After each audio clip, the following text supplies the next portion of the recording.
There was a time the world does not remember, not because it was lost, but because it was never meant to be recalled.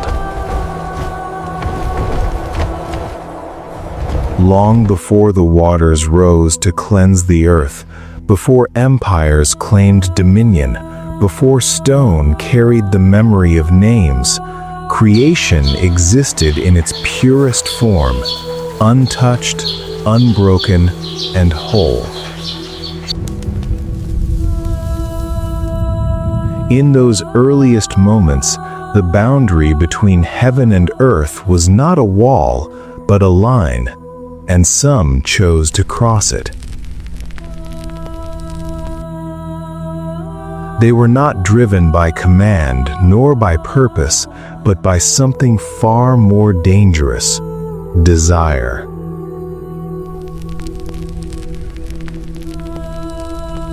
What began as distant watching slowly turned into longing, and longing into defiance. From that defiance, something unnatural entered the world.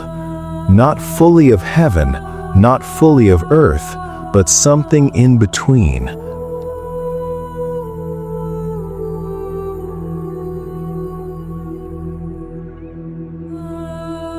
They were not meant to exist, yet they did. And when they walked, the ground itself seemed to remember their weight. When they rose, even the heavens grew silent.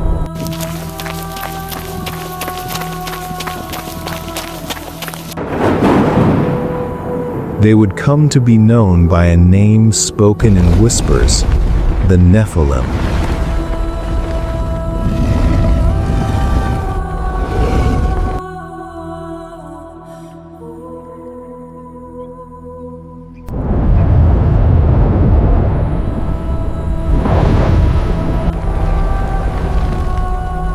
Their presence did not merely change the world, it burdened it. The balance of creation began to fracture under their existence, as though reality itself resisted what had been brought into it. And when that weight became too great, judgment did not ask, it arrived.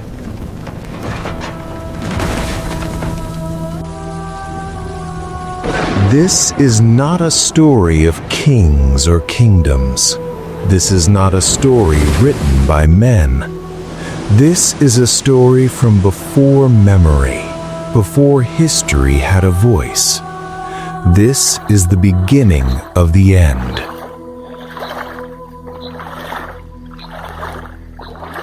Before corruption, there was peace. A silence stretched across the universe, deep and endless, not empty, but sacred. No war had yet scarred existence. No ruin marked the passage of time. Only the quiet rhythm of creation unfolding, as if the universe itself had just begun to breathe.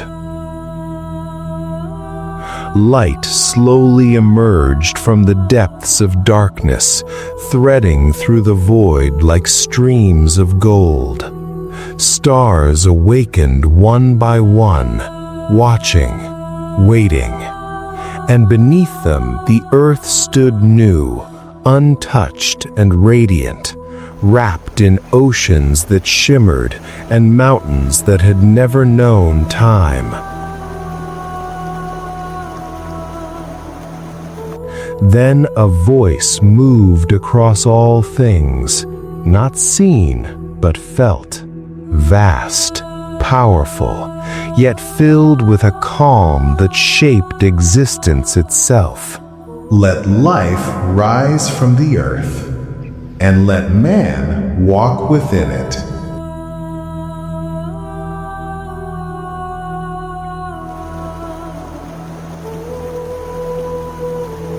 And man came into the world. He walked without fear, without urgency, without the weight of knowing. His eyes carried a stillness untouched by sorrow. He moved among the trees not as a stranger, but as one who belonged. He drank from the waters as though they were given freely, without end. Even the wind spoke to him, and he understood. Each dawn was not routine, but promise. Each moment untouched. The world and its creator existed in perfect harmony, unbroken and complete.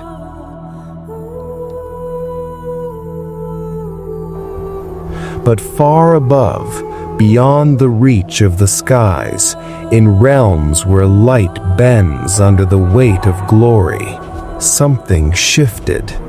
They watched. At first, it was nothing more than awareness. Then it became interest, and slowly that interest turned into something far more dangerous. They began to feel, and in that feeling, everything changed. What begins as curiosity rarely remains harmless. Over time, it deepens, it pulls, until it becomes something far more powerful.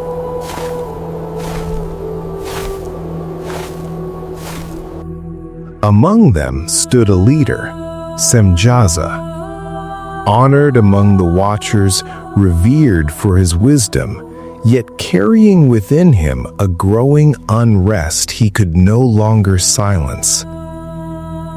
Look upon the world below, my brothers. Within them lives something we were never given, something withheld from us since the beginning. I would know it. I would feel what it is to be flesh. Do you truly intend to stand against the Most High? I do not seek ruin, only understanding. There is a love within them we were never allowed to know. What we have brought forth is greatness itself. Heaven trembles at our rise, and the earth yields beneath us. Or perhaps it is not greatness we have created, but the beginning of our end. They are not bound as we are. They will not stop. Around him gathered others of great rank: Arakiel, Ramiel, Kokabiel, Tamiel, Daniel, Ezekiel, Barakiel, Asael, and many more. Beings of light, created to observe, to guide, to remain apart. But something had changed. Their gaze, once distant and disciplined, had turned toward the daughters of men, not with duty, but with longing. Then came a night unlike any other. The sky was heavy, the winds unsettled, as if creation itself sensed what was about to unfold.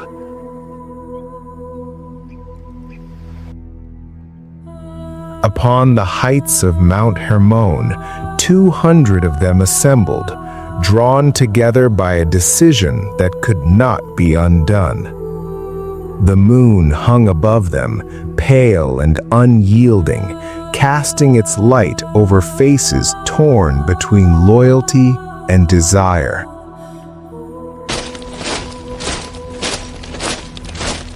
No voice spoke at first. Even the heavens seemed to hold their breath. A tension moved through them, silent but undeniable. Some hesitated, stepping back from the edge of what they were becoming. Others moved forward, unable to resist what had already taken hold within them.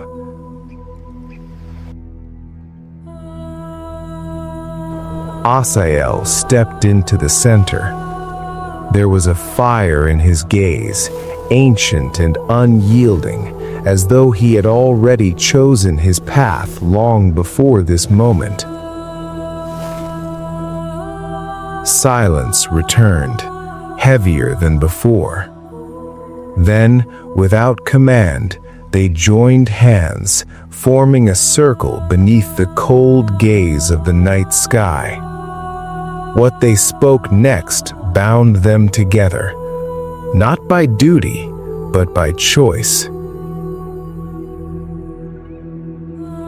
They swore that none would turn back, that none would abandon the path they were about to walk. And in that moment, something shifted. The ground beneath Hermon trembled. The heavens above seemed to split with streaks of fire.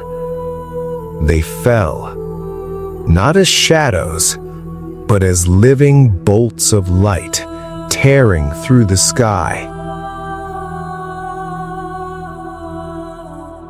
When they reached the earth, they took on the form of men, but nothing about them felt mortal. Hold your line. The wind carries their smoke. We are close. Keep the pace. Sun will be down soon. Aye. You have labored in the dust and the sun, yet you have not been forgotten. Stand with me, and our children will see a dawn without chains. They stood taller, stronger, their presence carrying something ancient, something unearthly. Their eyes held the memory of eternity, and humanity saw them. The daughters of men looked upon them with awe. There was no king, no ruler, no man who had ever carried such presence. Their voices alone seemed to command attention, deep and resonant beyond anything known. Where they went, people followed. Stories spread, legends were born before their time. But they did not come empty-handed. They brought knowledge, forbidden knowledge.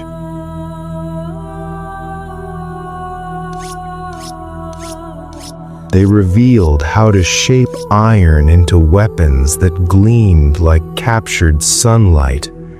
They showed how to carve the earth's treasures into ornaments of beauty and power.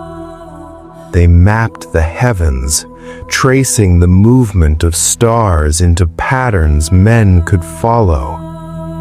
And with that knowledge, the world began to change. Fields gave way to rising cities. Stone climbed skyward. Towers pierced the clouds. Altars of gold reflected the dawn, as though the earth itself sought to mirror the heavens above. But their greatest creation was yet to come. From their union with humanity, something impossible was born: the Nephilim. They entered the world small, almost unremarkable. But they did not remain so.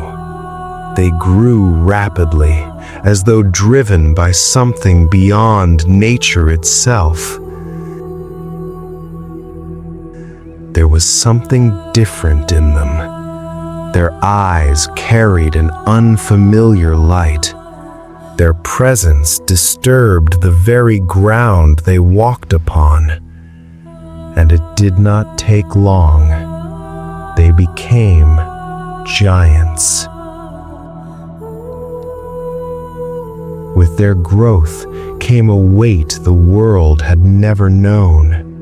Creation itself seemed to strain beneath them, as though resisting their existence. They took what they desired. They ruled over beasts, over land, over cities. Nothing stood beyond their reach, and humanity could not stand against them. Instead, they bowed, They called them gods. Songs rose in their honor, echoing through valleys and across mountains. Monuments of impossible scale were built to remember them. Fear and admiration became one and the same, blinding the hearts of men. And above it all stood Semjaza, clothed in garments adorned with the brilliance of the heavens. He looked upon what had been created, not with regret, but with quiet pride. Yet not all shared in that certainty, for even among them, doubt had begun to grow.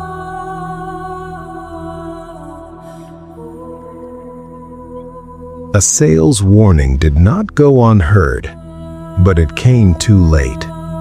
The Nephilim had already begun to change. What stirred within them was no longer growth, it was hunger, and that hunger knew no boundary. At first, they consumed what the earth provided. Fields were stripped bare. Harvests vanished. Herds disappeared beneath their endless appetite.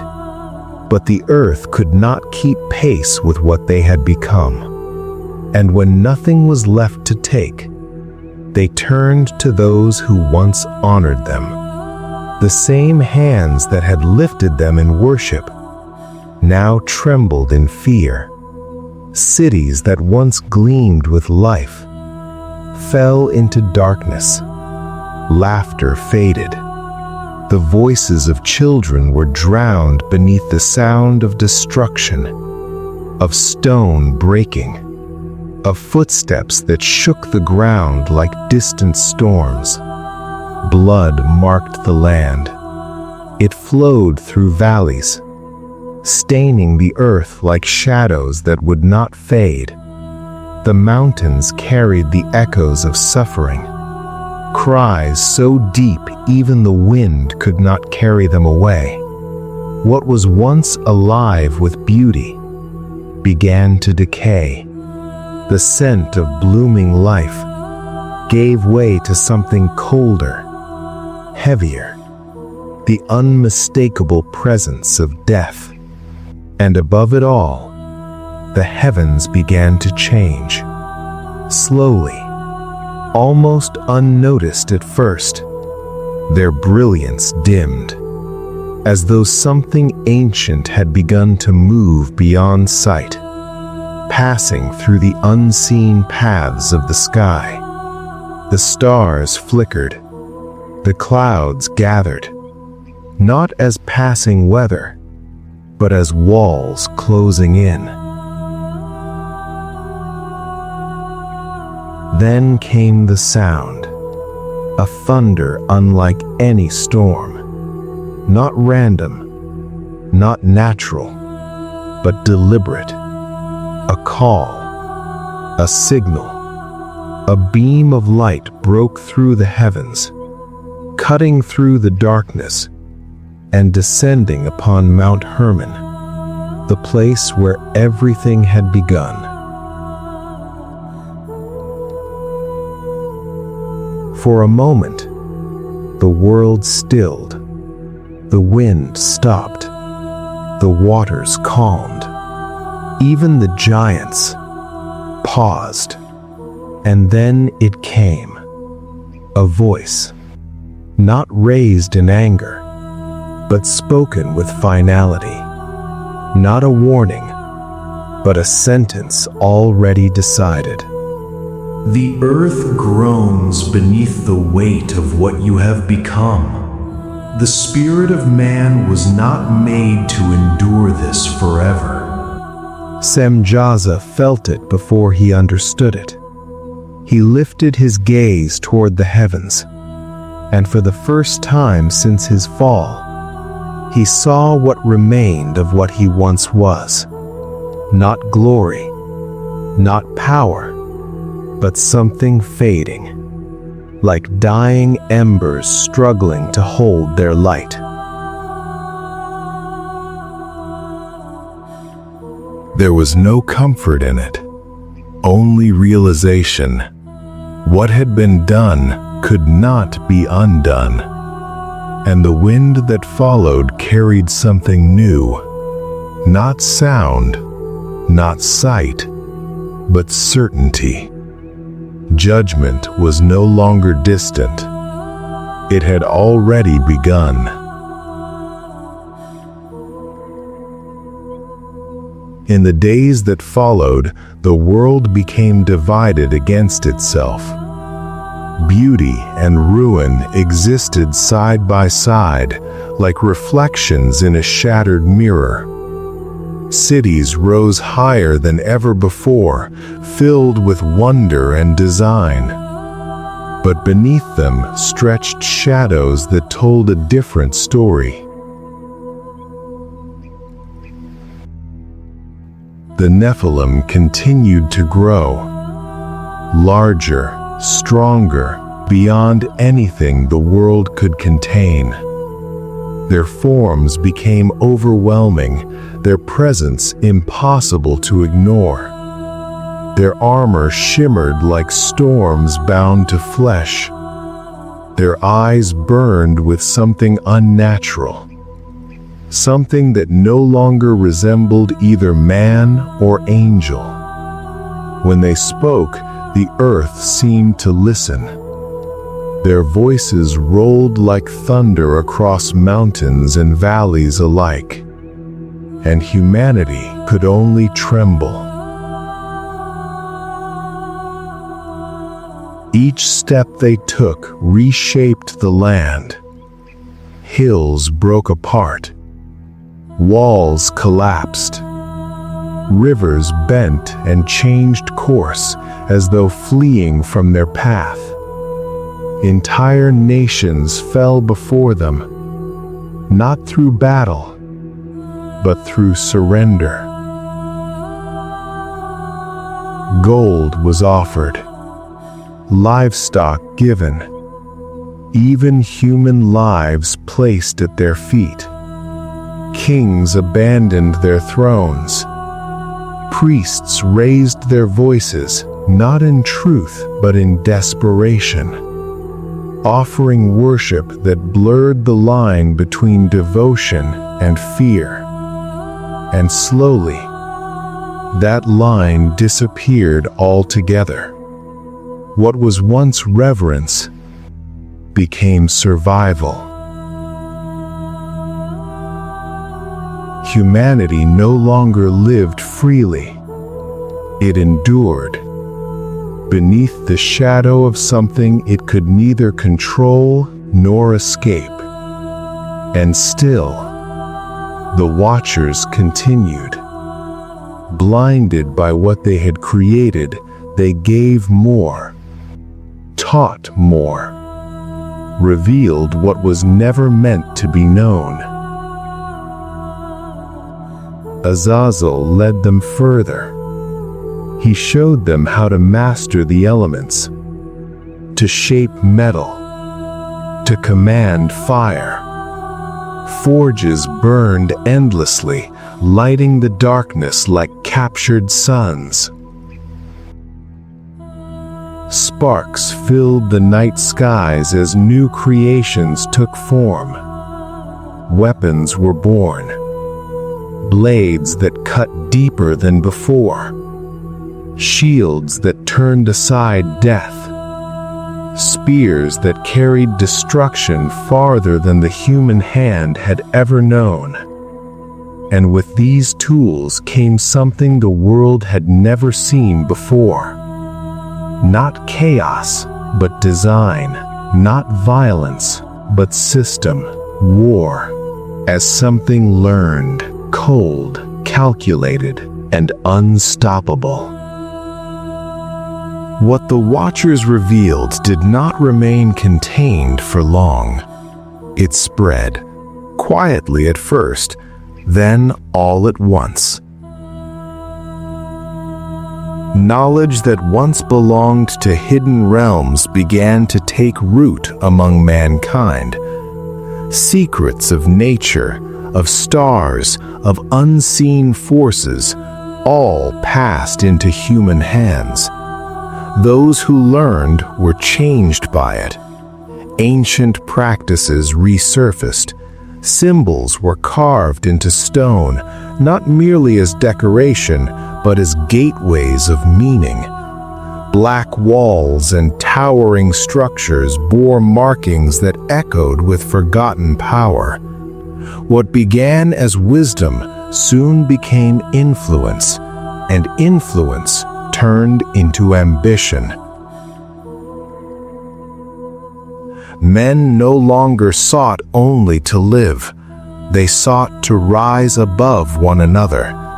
The desire to survive was replaced by the desire to rule. At the center of this transformed world stood Semjaza. From the height of a vast temple, its pillars etched with celestial designs now darkened by smoke and conflict, he observed what had taken shape. Before him stretched a world divided.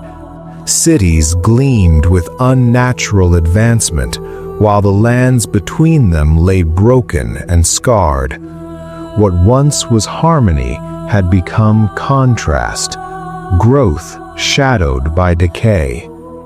His gaze held something deeper than pride. It carried weight, unease. Not far behind him came Asael. His steps were slower now, burdened by what he had come to understand.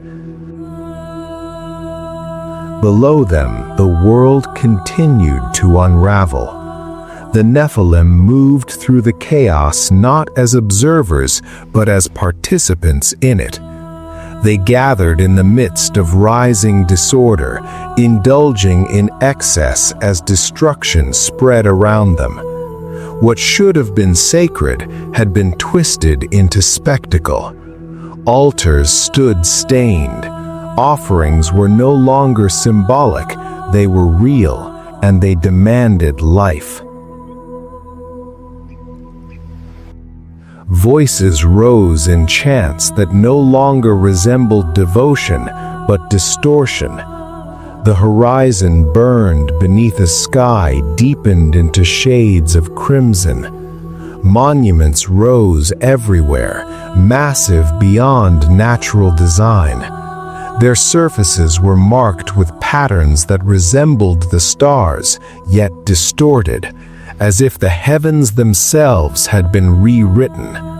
Their heights pierced the clouds.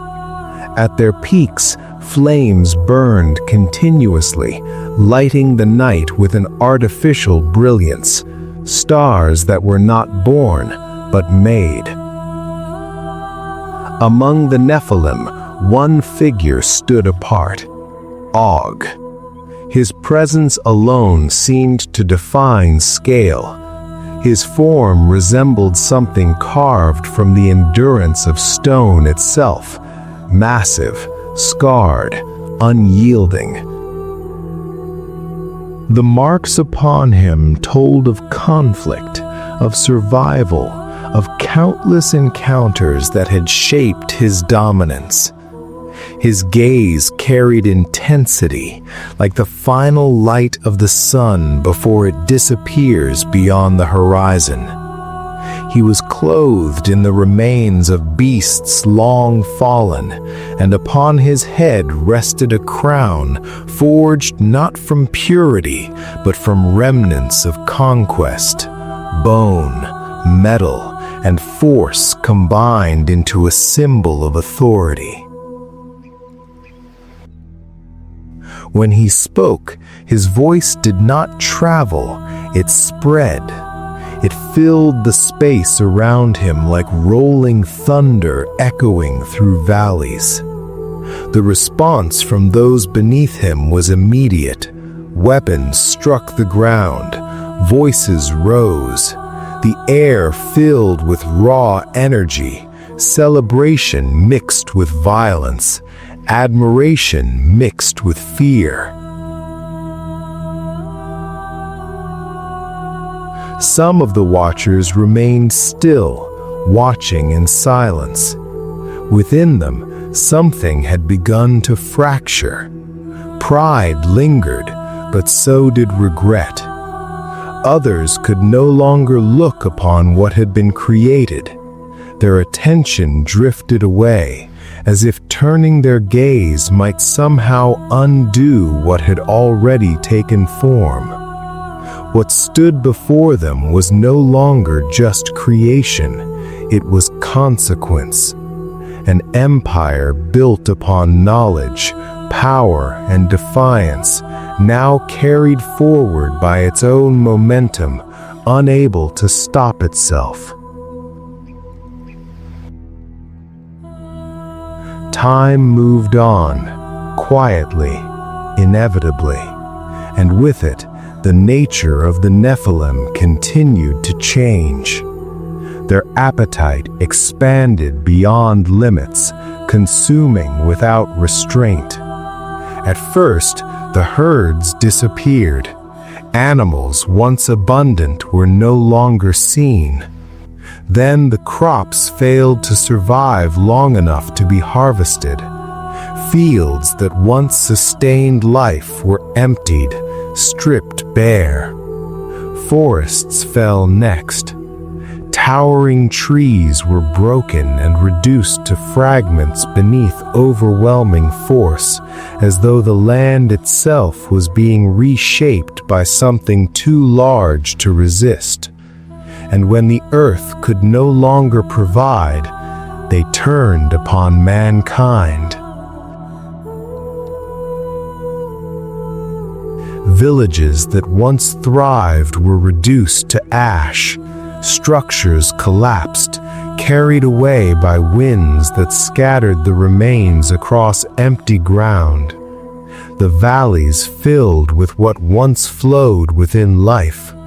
The sound of voices, of tools, of daily living was replaced by chaos, by cries, by the distant echoes of conflict that no longer had meaning. Where there had once been growth, there was only absence.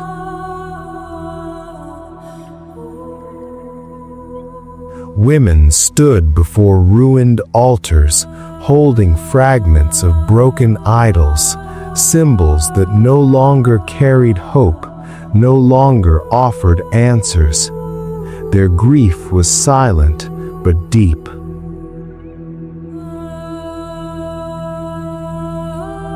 Above them, the sky itself seemed altered, darkened, heavy, uncertain. Even the light of the sun appeared restrained, as though hesitant to shine upon a world that had changed too much to recognize. The rise of the Nephilim was only the beginning, because their fall would bring something even more terrifying.